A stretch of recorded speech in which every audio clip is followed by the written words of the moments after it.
10ാം class കഴിഞ്ഞപ്പോൾ എന്താ ചെയ്യണേ? റിസൾട്ടിന് കാത്തിരിക്കുക. എന്നിട്ട് കാത്തിരിക്കുന്നത് നിന്നിട്ട് വല്ല പണിയും ചെയ്തോടെ അല്ലേ? ശീലിച്ചില്ല. കാത്തിരിപ്പ് എന്നുള്ളത് വലിയൊരു സംഭവമാണ്. ഈ 18 വയസ്സിൽ പൈസ ഉണ്ടാക്കാൻ തുടങ്ങുന്ന ഒരാള് അവന്റെ ഒരു സെൽഫ് എസ്റ്റീം എന്ന് പറയുന്നത് AVT പ്രീമിയം ടി ABC ടോക്സിലേക്ക് പ്രിയപ്പെട്ട പ്രേക്ഷകർക്ക് സ്വാഗതം. ഡോക്ടർ TPS നമസ്കാരം. നമസ്കാരം. രാജു കുര്യൻ സാർ നമസ്കാരം. ഈ മലയാളിയുടെ ഒരു തൊഴിൽ സമീപനത്തെ പറ്റി നമുക്കെല്ലാം വളരെ വേദനയുണ്ട്. അന്യസംസ്ഥാനത്തു നിന്ന് ആൾക്കാർ വന്നില്ലെങ്കിൽ നമ്മുടെ ഹോട്ടലുകൾ, നമ്മുടെ വീടുകൾ, നമ്മുടെ പറമ്പുകൾ, നമ്മുടെ കൃഷിയിടങ്ങൾ ഒന്നും സജീവമാവാത്ത ഒരവസ്ഥയിലേക്ക് നമ്മൾ പോകുന്നു. ഇത് എന്തുകൊണ്ട് സംഭവിക്കുന്നു എന്നുള്ളതൊന്ന് ചിന്തിക്കണ്ടേ? ചിന്തിക്കണം. ഞാൻ പറയാറുള്ളത്, കുറേ കഷ്ടപ്പെട്ടിട്ട് പല രാജ്യങ്ങളിലും പോയി ജോലി ചെയ്ത്, അല്ലെങ്കിൽ ജീവിതത്തിൻ്റെ കുറേ സമ്പാദ്യങ്ങളൊക്കെ എങ്ങനെയെങ്കിലുമൊക്കെ മണി സർക്കുലേഷന് വേണ്ടിയിട്ട് ഒരു വലിയൊരു പ്രോജക്റ്റ്, ഒരു 200 കോടിയുടെ പ്രോജക്റ്റ് കേരളത്തിൽ തുടങ്ങാമെന്ന് വിചാരിക്കാം. ആ 200 കോടിയുടെ പ്രോജക്റ്റിൽ 100 കോടി കൂലിക്കാർക്കാണ് പോവുക. ആ 100 കോടി പോകുന്നത് കേരളത്തിന് വെളിയിലാണ്, കേരളത്തിലേക്കല്ല. ബീഹാറിലും ആസാമിലുമാണ് കൊടുക്കുന്നത്. എന്നിട്ട് നമ്മളിവിടെ ജോലിയില്ല, അൺഎംപ്ലോയ്മെൻറ്റ്. ഇവിടുത്തെ ആൾക്കാരാണ് ജോലി ചെയ്തിരുന്നതെന്ന് വിചാരിക്കാം. ആ 200 കോടിയും ഇവിടെ സർക്കുലേറ്റ് ചെയ്യും. ഗൾഫിൽ നിന്ന് വരുന്ന 30% വരുന്ന ബഡ്ജറ്റിൻ്റെ ഭാഗം, 30 അല്ല 40 ആയിട്ടുണ്ടാവും, ആ ഭാഗം നമ്മുടെ ബാങ്കിൽ കിടക്കുന്ന കാശ് തിരിച്ചിവിടെ സർക്കുലേറ്റ് ചെയ്യുന്ന പലയിടത്തു നിന്നുള്ള ഇൻവെസ്റ്റ്മെൻറ്റ്, ഡയറക്റ്റ് ഇൻവെസ്റ്റ്മെൻ്റ് ആണ് ചിലപ്പോൾ ഗൾഫ്, ബാക്കി യൂറോപ്പ് എന്നൊക്കെ ഉള്ളത് ഇൻഡയറക്റ്റ് ഇൻവെസ്റ്റ്മെൻറ്റ് ബാങ്കിൽ നിന്ന് വരുന്നതാണ്. ഇതിലൊക്കെ ഉള്ള ഒരു 50%-ലധികം കേരളത്തിലുള്ള കാശ്, അതിൻ്റെ 25% പോകുന്നത് കേരളത്തിന് വെളിയിലാണ്. അത് ഇന്നത്തെ യൂത്ത് എന്തു ജോലിയും ചെയ്യാൻ തയ്യാറില്ലാത്ത. ഞാൻ എൻ്റെ അടുത്ത് ഫോൺ വിളിച്ചിട്ട് ഇപ്പം 10ാം ക്ലാസ് കഴിഞ്ഞപ്പോൾ എന്താ ചെയ്യണേ? റിസൾട്ടിന് കാത്തിരിക്കുക. എന്നിട്ട് കാത്തിരിക്കുന്നത് നിന്നിട്ട് വല്ല പണിയും ചെയ്തോടെ അല്ലേ? ശീലിച്ചില്ല. കാത്തിരിപ്പ് എന്നുള്ളത് വലിയൊരു സംഭവമാണ്. ഇവിടെ ഒരു പണിയും ചെയ്യാതെ കാത്തിരിക്കാൻ കുറേ പേരുണ്ട്. അല്ല, ഇവിടെ ഇപ്പം രാജാൻ എനിക്കൊന്ന് ചെറുപ്പത്തിൽ പഠിച്ച് സ്വന്തമായി തൊഴിൽ ചെയ്ത് വളർന്ന ഒരാളാണ്. ഞാനിപ്പോൾ എൻ്റെ മാസ്റ്റേഴ്സ് ഞാൻ പുറത്ത് ചെയ്ത ഒരാളാണ്, US ചെയ്ത ഒരാളാണ്. ഞാൻ ഉൾപ്പെടെ ഞാൻ ഇവിടെ പഠിക്കുന്ന സമയത്ത് ഞാൻ പഠിക്കുന്നതിനൊപ്പം എനിക്കൊരു തൊഴിൽ ചെയ്യുക എന്നുള്ള ചിന്ത വന്നിട്ടില്ലായിരുന്നു. ഇവിടെ എറണാകുളത്ത്, ഇപ്പോൾ മലപ്പുറത്തു നിന്നും അടൂരിൽ നിന്നും ആലപ്പുഴയിൽ നിന്നും ഒക്കെ എറണാകുളത്ത് കുട്ടികൾ പഠിക്കുന്നുണ്ട്, വിവിധ കോഴ്സുകൾക്ക് പഠിക്കുന്നുണ്ട്. ഇവരിലൊരു ചെറിയ ശതമാനം പഠനത്തോടൊപ്പം അവർ ഒരു തൊഴിൽ ശീലിക്കുന്നുണ്ട്. നേരെ മറിച്ച് ഇവരാരെങ്കിലും കാനഡയിലോ US അല്ലെങ്കിൽ ഏതെങ്കിലും ഒരു വിദേശ രാജ്യത്ത്, ഈവൻ ബോംബെയിലോ പോയാൽ ഇവർ പഠിക്കുന്ന പഠന സമയത്തിന് ശേഷം ഒരു സമയം കണ്ടെത്തി ഇവർ പഠിക്കാൻ തയ്യാറാവും, അല്ല പണിയെടുക്കാൻ തയ്യാറാവും. അല്ല, നമുക്കിതിനെ രണ്ട് കാര്യങ്ങളുണ്ട്. ഒന്ന്, നമ്മുടെ പ്രാഥമിക വിദ്യാഭ്യാസ രീതി 12ാം ക്ലാസ് വരെ ഓൾ പ്രൊമോഷനാണ്. അപ്പം നമ്മൾ ഈ സെഗ്രിഗേഷൻ എന്ന് പറയുന്ന ഒരു സംഗതിയുണ്ട്. ഇവിടുത്തെ ഇലക്ട്രീഷ്യനാണോ, പ്ലംബറാണോ, വെൽഡറാണോ, ഫാബ്രിക്കേറ്ററാണോ, അല്ലേ? ടെക്നീഷ്യൻസ് ഉണ്ട്, ലേബറുണ്ട്. ഈ സെഗ്രിഗേഷൻ നടക്കുന്നത് ശരിക്കും 12ാം ക്ലാസ്സിന് മുമ്പ് നടക്കും. അതുകൊണ്ട് പണ്ടത്തെ ക്ലാസ് പഠിത്ത സാഹചര്യത്തിൽ നമ്മൾ പഠിക്കുമ്പോൾ 8ലും 9ലും 10ലും ഒക്കെ തോക്കും, അല്ലേ? ഈ 10ൽ തോറ്റവനും ITC പോവാം, 10 പാസ്സായവൻ ITE പോവാം, അപ്പോൾ അവനെ ടെക്നീഷ്യനായി. ഈ ഒരു സോർട്ടിങ് ഇല്ലാതെ 12th വരെ നമുക്ക് ഓൾ പ്രൊമോഷനായി. അപ്പം തന്നെ ഇവൻ ടെക്നീഷ്യനായിട്ട് പോകാനുള്ളവൻ്റെ എണ്ണം കുറഞ്ഞു.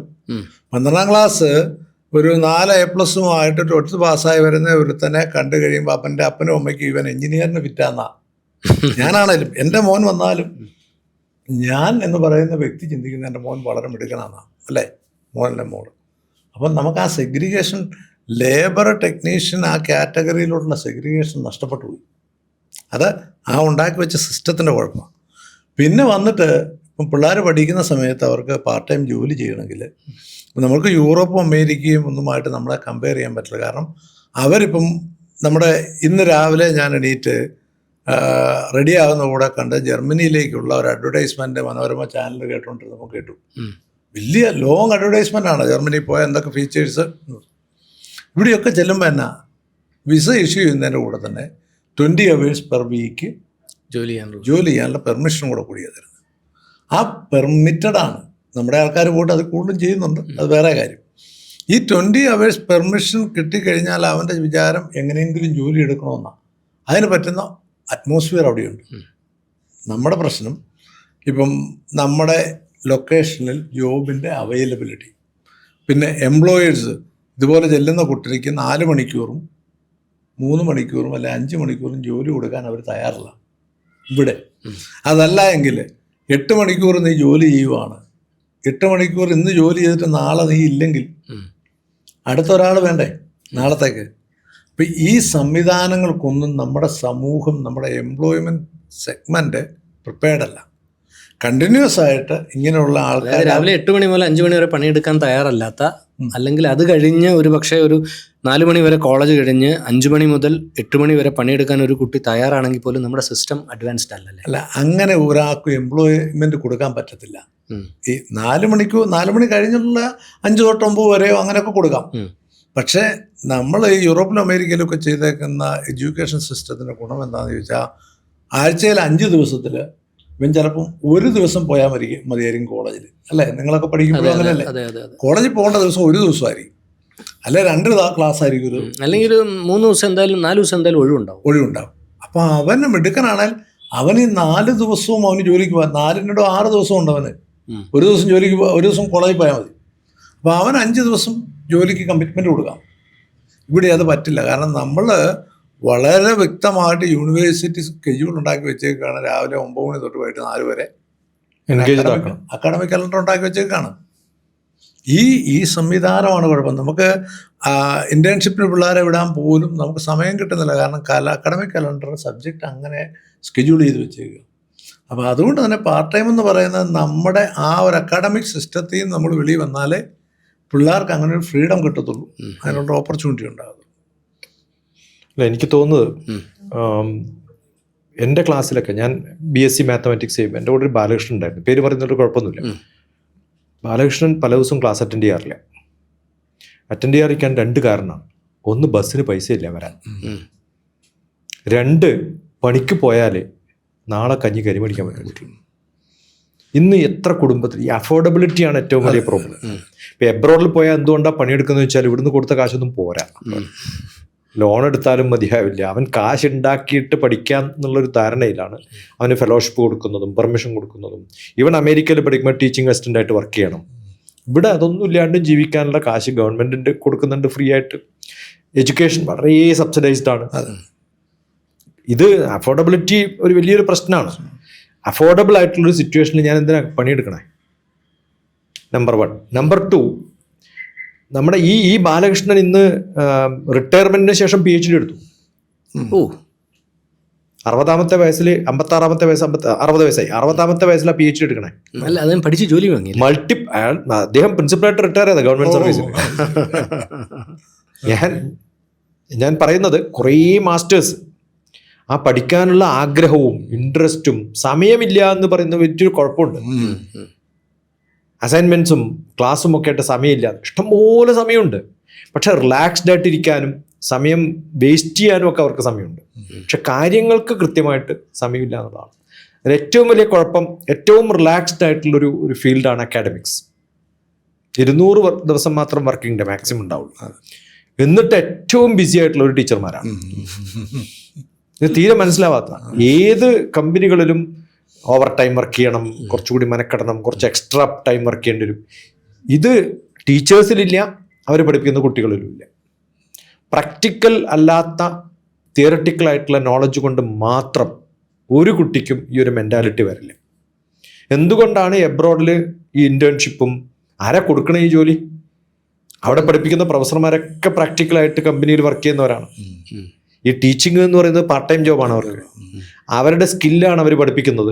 ഇവിടെ സ്കില്ലല്ല പഠിപ്പിക്കുന്നത്. ഒന്നുകൂടെ പറഞ്ഞാൽ എഞ്ചിനീയറായി ഒരു ഫാക്ടറിയിൽ ജോലി ചെയ്യുന്ന ആള് അതേ പ്രൊഫഷണൽ കോളേജിൽ വന്ന് പഠിപ്പിക്കും. അല്ല, പല സ്ഥലത്തും വർക്ക് ചെയ്യുന്നവരാണ്. ഇപ്പൊ MBA പ്രൊഫസർ എന്ന് പറയുന്നത്, ഇവിടെ ഒരു MBA പ്രൊഫസർ എന്ന് പറയുന്നത് ഇതുവരെ ഒരു കമ്പനീന്റെ ഗേറ്റ് പോലും കടക്കാത്തവനായിരിക്കും. അവിടെ അങ്ങനെയല്ല.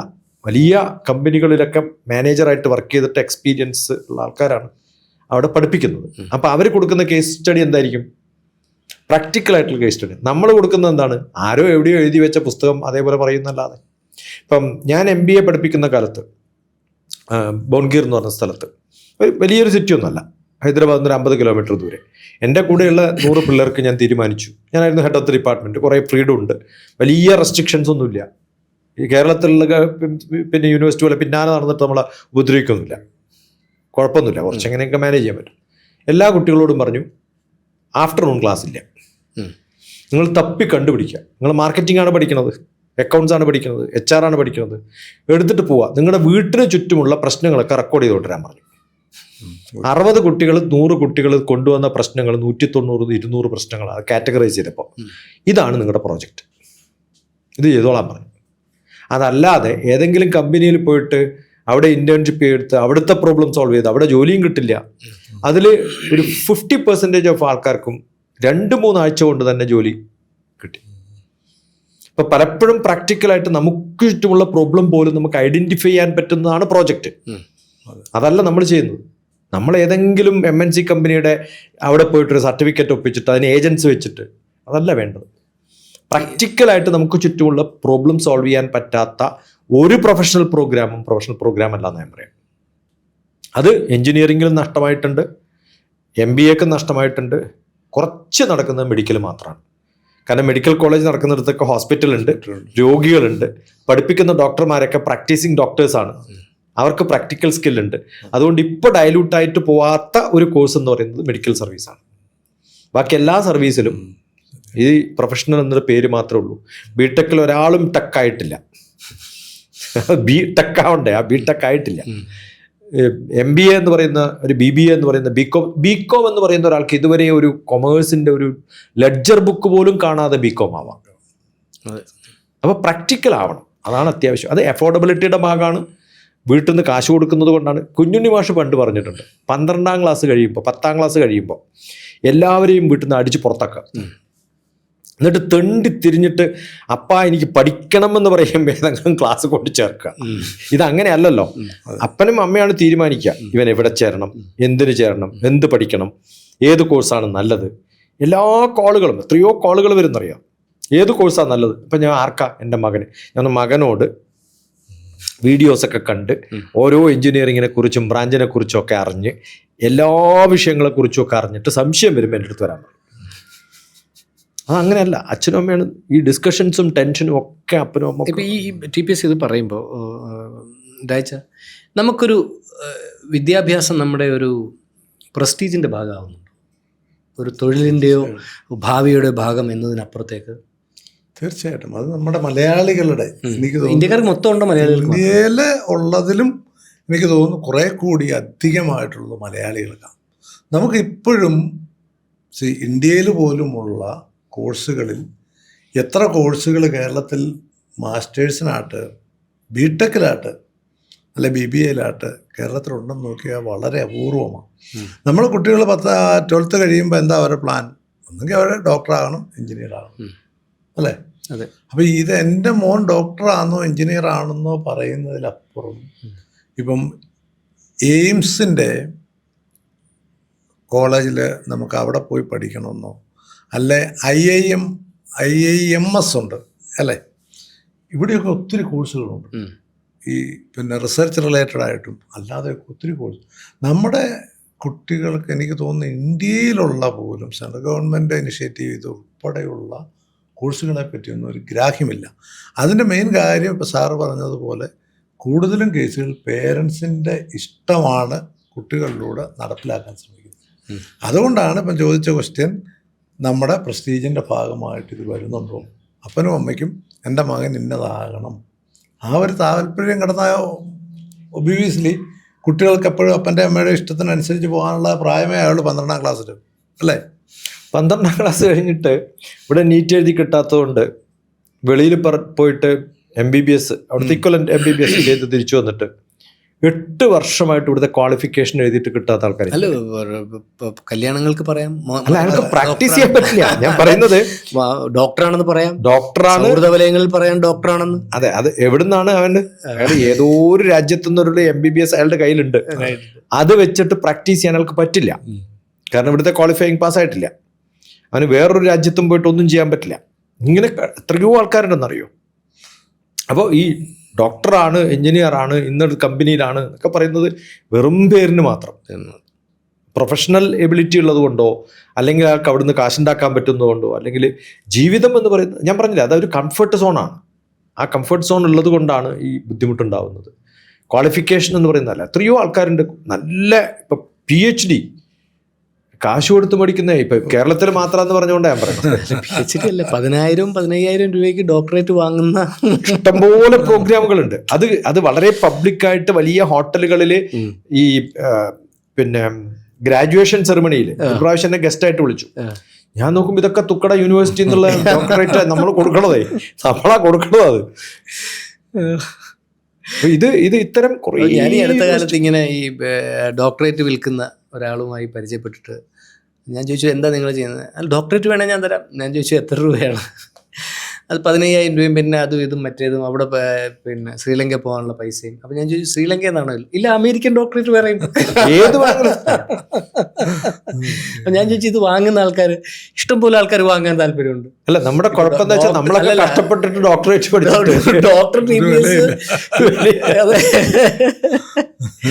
അതെനിക്കൊന്നും ഇപ്പൊ പലരും അതിപ്പോ വെക്കുന്നില്ല. വാങ്ങിയവരൊക്കെ മണ്ടത്തരന്മാരായിപ്പോയി എന്നുള്ള രീതിയിൽ. ഇതൊരു പ്രസ്റ്റീജ് വലിയ വിഷയമാണ്, സോഷ്യൽ സ്റ്റാറ്റസ് വലിയൊരു വിഷയമാണ്. അതുകൊണ്ടാണ് നമ്മൾ അങ്ങനെ പോകുന്നത്. തിരിച്ചു വന്ന് നമ്മുടെ എംപ്ലോയ്മെൻറ്റ് എന്ന് പറയുന്ന കാര്യത്തിലേക്ക് വരുമ്പം വീണ്ടും ഇതാണ്, നമ്മൾ കഴിഞ്ഞ 75 വർഷം സ്വാതന്ത്ര്യം കിട്ടിയതിന് ശേഷം നമുക്ക് സ്വാതന്ത്ര്യം കിട്ടിക്കഴിഞ്ഞപ്പോൾ ഉണ്ടായ പൊളിറ്റിക്കലായിട്ടുള്ള സിറ്റുവേഷൻ, കേരളത്തിലെ പ്രത്യേകിച്ചും ട്രേഡ് യൂണിയനുകളും ഗവൺമെൻറ് ജോലി എന്ന് പറഞ്ഞാൽ അത് കിട്ടിയാൽ ജോലി എടുക്കണ്ട എന്നുള്ള ഒരു ധാരണ, അല്ലേ?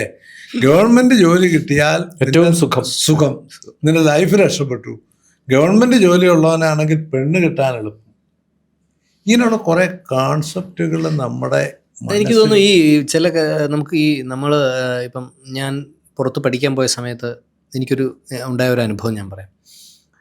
ഞാൻ ഒരു കമ്പ്യൂട്ടറിന് മുമ്പിലിരുന്നിട്ട് ഞാനിങ്ങനെ, അപ്പോൾ ഇവിടെ എനിക്ക് ഓഫീസൊക്കെ തുടങ്ങി, ഞാൻ ബിസിനസ്സൊക്കെ തുടങ്ങിയതിന് ശേഷം അങ്ങനെ പൈസ ഉണ്ടാക്കിയാണ് പഠിക്കാൻ പോയത്. അപ്പം എനിക്ക് ഓഫീസിൽ എല്ലാത്തിനും അസിസ്റ്റൻസ് ഉണ്ടായിരുന്നു, പല കാര്യങ്ങളും. എനിക്കൊരു മെയിൽ വേണമെന്നുണ്ടെങ്കിൽ ചിലപ്പോൾ മെയിൽ ഓപ്പൺ ചെയ്ത് ലാപ്ടോപ്പിൽ മുമ്പിൽ കൊണ്ടുതരും. അപ്പം ഞാനിങ്ങനെ സിസ്റ്റത്തിൽ നിന്നിട്ട് എനിക്ക് ചില കാര്യങ്ങൾ ചെയ്യാൻ പറ്റാതെ നിന്നപ്പോൾ എൻ്റെ അടുത്തിരിക്കുന്ന ആളോട് ഞാൻ ആ ഹെൽപ്പ് ചോദിക്കുന്നു എന്നറിഞ്ഞിട്ട് അയാൾ എന്നെ ഇങ്ങനെ സൂക്ഷിച്ചു നോക്കും. അപ്പോൾ എനിക്ക് അന്ന് ആദ്യം അത് മനസ്സിലായില്ല.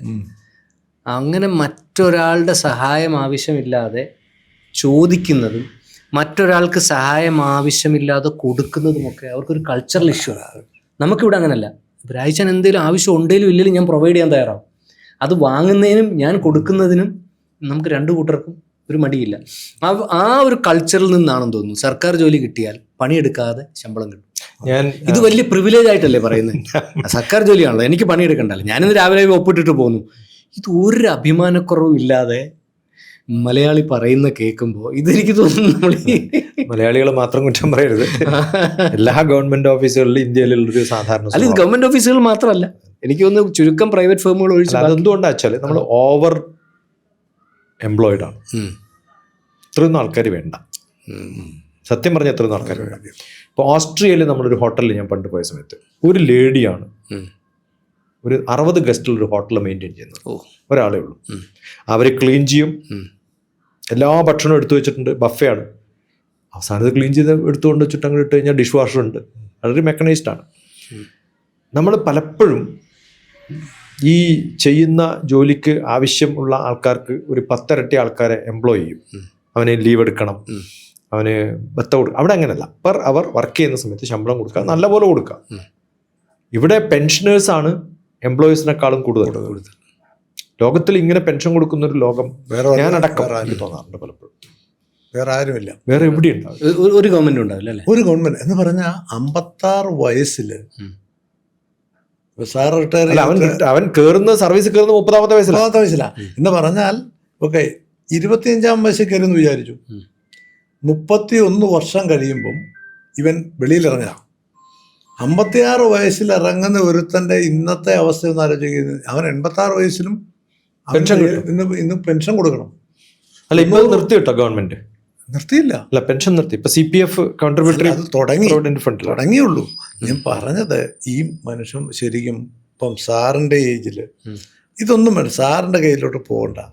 നമ്മുടെ കേരളത്തിൽ സോറി ടു സേ, ഇന്ന് ഗവൺമെൻറ് സർവീസിൽ റിട്ടയർ ആയിക്കഴിഞ്ഞ IAS IPS ഉദ്യോഗസ്ഥന്മാർ ഏറ്റവും ടോപ്പ് ലെവലിൽ തന്നെ എത്ര പേര് 65, 67, 68 വയസ്സിൽ സർവീസിൽ ഇന്നും കണ്ടിന്യൂ ചെയ്യുന്നുണ്ട്. റിട്ടയർ ചെയ്ത ആൾക്കാർ വീണ്ടും ഗവൺമെൻറ്റിൻ്റെ അസൈൻമെൻറ്റ്സ് എടുത്തിട്ട് ഇന്നിരിക്കുന്ന ആൾക്കാർ, ഞാൻ ഇവരാരും ക്വസ്റ്റ്യൻ ചെയ്യല്ല, ഞാൻ പറഞ്ഞ അവർക്ക് ജോലി എടുക്കുന്നതിന് അവർ ഫിറ്റാണ്. അപ്പോൾ ഈ 56 വയസ്സിൽ എന്തിനാണ് ഇവരെ റിട്ടയർ ആക്കുന്നത്? IASകാർക്കോ IPSകാർക്കോ ഒരു ചാർട്ടേഡ് അക്കൗണ്ടൻ്റോ ഒരു എഞ്ചിനീയറോ ഒരു ഡോക്ടറോ 56 വയസ്സെന്ന് പറഞ്ഞാൽ സ്റ്റിൽ യങ്ങാണ്. വക്കീലോ സ്റ്റിൽ യങ്ങാണ്. അവരെ ഇപ്പം നമുക്ക് പറയാം, ചിലപ്പം ഒരു ഫാക്ടറി എംപ്ലോയി, മേ ബി കഷ്ടപ്പാടുള്ള ജോലി ചെയ്യുന്ന ഫാക്ടറി എംപ്ലോയി, ഒരു വെൽഡറോ ഒക്കെ 56 വയസ്സ് ടെക്നീഷ്യൻ ലെവലിലോ ഒക്കെ നമുക്ക് പറയാം 56, 58 ഒക്കെ ഇങ്ങനെയുള്ള ജോലികൾ ചെയ്യുന്ന ചാർട്ടേഡ് അക്കൗണ്ട് AGമാർ, ഇങ്ങനെയുള്ള നല്ല പൊസിഷനിലുള്ള ആൾക്കാർ ഉൾപ്പെടെ 56 വയസ്സിൽ റിട്ടയർ ചെയ്തു പോകും. ഒരു ഡോക്ടറെ സംബന്ധിച്ചിടത്തോളം 56 വയസ്സൊക്കെ ശരിക്കും അവർ നല്ല രീതിയിൽ തെളിഞ്ഞു വരുന്ന കാലമാണ്. നല്ല മിടുക്കനായ ഒരു ഡോക്ടറായി വരിക. അവരവിടെ നിന്ന് ഇറങ്ങിയിട്ട് നേരെ കേരളത്തിലെ എല്ലാ പ്രൈവറ്റ് ആശുപത്രിയിലും പോയി ജോലി എടുക്കുന്നുണ്ട്.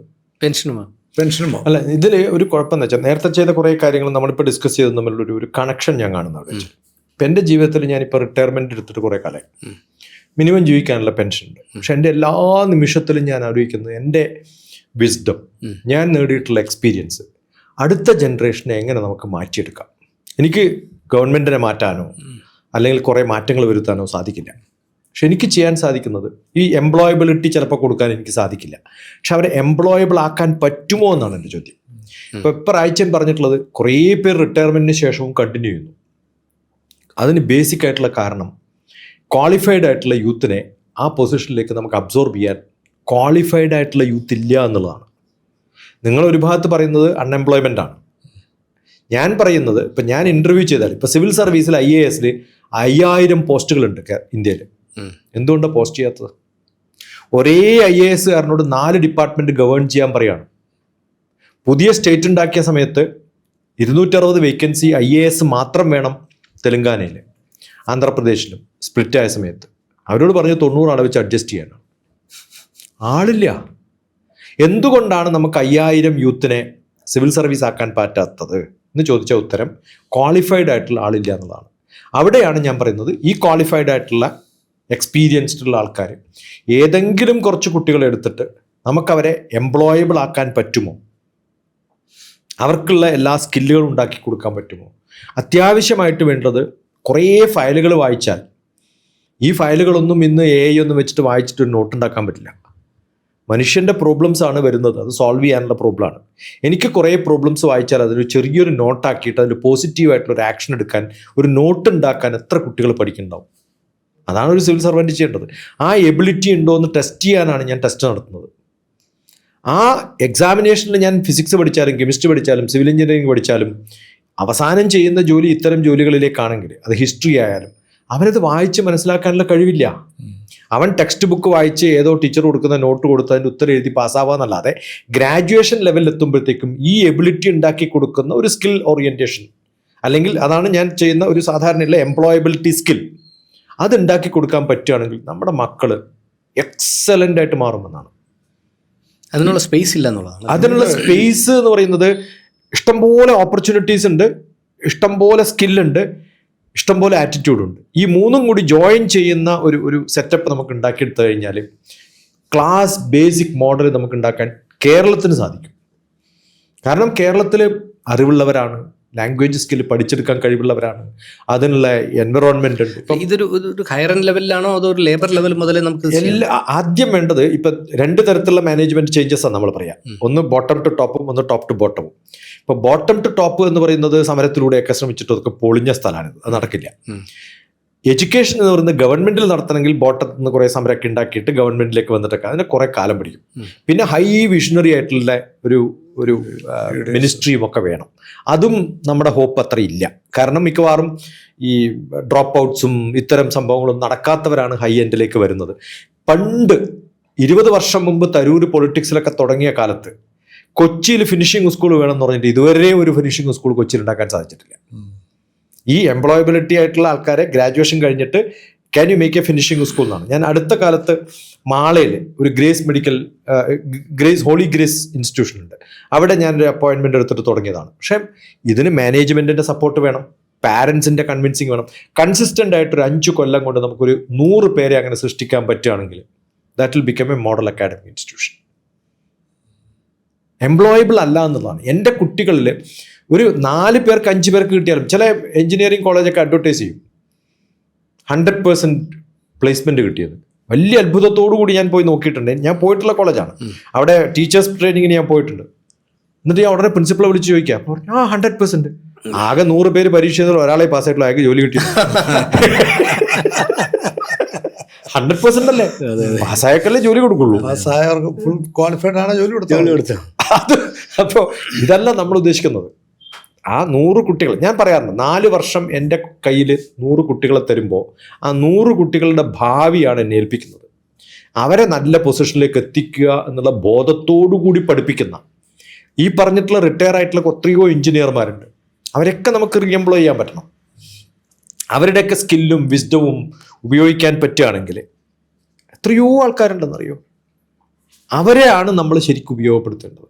അപ്പോൾ കേരളം നമുക്കൊന്ന് റിവൈവ് ചെയ്യണം, ട്രാൻസ്ഫോം ചെയ്യുന്നുണ്ടെങ്കിൽ നമ്മുടെ തൊഴിൽ കൾച്ചർ, തൊഴിലിനോടുള്ള സമീപനവും തൊഴിലാളികളുടെ സമീപനവും, അവരെ സൃഷ്ടിക്കാനുള്ള സന്നദ്ധതയുള്ള ആ ബേസിക് തുടക്കം സ്കൂളിങ് തൊട്ട് നന്നായി വന്ന് പിള്ളേർക്ക് എംപ്ലോയബിലിറ്റി, ഞാൻ പറഞ്ഞില്ല, ഇപ്പം ഈവൻ ക്ലാസ് റൂം ട്രെയിനിങ്ങിൻ്റെ അവേഴ്സ് കുറച്ച് സ്കിൽ ട്രെയിനിങ് കൂടുതലാകണം.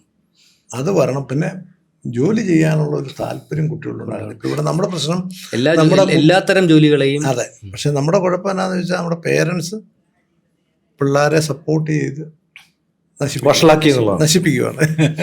അപ്പം നമ്മൾ ഇപ്പം 18 വയസ്സുള്ളപ്പോൾ സാറ് പറഞ്ഞ പോലെയാണ്, ഇപ്പോൾ യൂറോപ്പിൽ പോയാലും ഇപ്പോൾ UK പോയാലും എവിടെ പോയാലും അവിടെയുള്ള കുട്ടികളെ അവർ 18 വയസ്സാകുമ്പോൾ വീട്ടിൻ്റെ വെളിയിൽ വിടുവാണ്. അവർ കോളേജിൽ പോയി, യൂണിവേഴ്സിറ്റിയിൽ പോയി താമസിച്ച് ജോലി ചെയ്ത് അവർ പൈസ ഉണ്ടാക്കി. ഈ 18 വയസ്സിൽ പൈസ ഉണ്ടാക്കാൻ തുടങ്ങുന്ന ഒരാൾ, അവൻ്റെ ഒരു സെൽഫ് എസ്റ്റീം എന്ന് പറയുന്നത് ഇറ്റ് ഈസ് ടു ഹൈ. അവന് സാമ്പത്തിക അച്ചടക്കത്തിൽ തുടങ്ങും. പണത്തിൻ്റെ അവന് മൂല്യം 10 രൂപ ഉണ്ടാക്കുന്നത് എങ്ങനെ, അതിൻ്റെ വാല്യൂ എന്താണ്, സ്വന്തമായിട്ട് ഉണ്ടാക്കുമ്പോൾ വലിയ വിലയാണ്. ടീനേജിലാണ്, ആ ടീനേജിൽ തുടങ്ങും. അപ്പം അതാണ് യഥാർത്ഥത്തിൽ നമുക്ക് മിസ്സായിപ്പോയ ഒരു സംഗതി. അതാണ് എന്തായാലും വിദ്യാഭ്യാസവും നമ്മുടെ വിദ്യാഭ്യാസത്തിലൂടെയുള്ള സംസ്കാരവും നമ്മുടെ തൊഴിലിടങ്ങളിലെ സംസ്കാരവും ഒക്കെ മാറാൻ നമുക്ക് പ്രാർത്ഥിക്കാം. നന്ദി രായിച്ച, നന്ദി doctor EPS. This video is powered by AVT Premium Tea.